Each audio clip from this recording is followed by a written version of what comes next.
السلام علیکم ورحمۃ اللہ وبرکاتہ۔ اعوذ باللہ من الشیطان الرجیم، بسم اللہ الرحمن الرحیم۔ استکبارا فی الارض ومکر السیء ولا یحیق المکر السیء الا باہلہ فہل ینظرون الا سنۃ الاولین فلن تجد لسنۃ اللہ تبدیلا ولن تجد لسنۃ اللہ تحویلا۔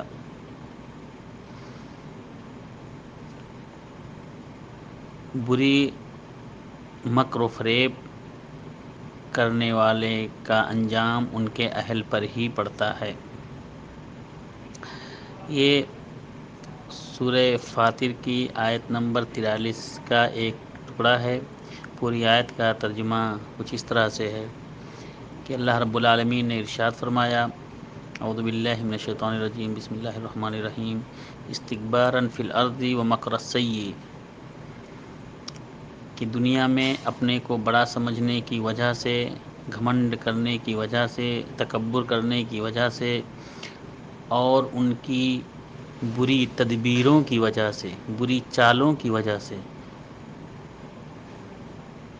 اور ان کی تدبیروں کا وبال، بری تدبیروں، بری چالوں کا وبال ان تدبیر والوں ہی پر پڑا۔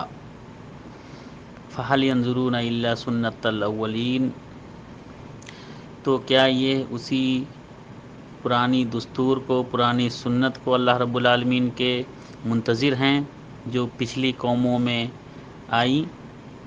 یعنی اس طرح سے اللہ رب العالمین نے جو پچھلے قوموں کو ہلاک کیا، برباد کیا، کیا اسی ہلاکت کے، اسی بربادی کے یہ لوگ بھی منتظر ہیں کہ جب تک ہلاکت و بربادی نہیں آئے گی، جب تک یہ لوگ نہیں سدھریں گے؟ وَلَن تَجِدَ لِسُنَّةِ اللَّهِ تَحْوِيلًا، فَلَن تَجِدَ لِسُنَّةِ اللَّهِ تَبْدِيلًا، تو آپ اللہ کے دستور کو کبھی بدلتا ہوا نہیں پائیں گے۔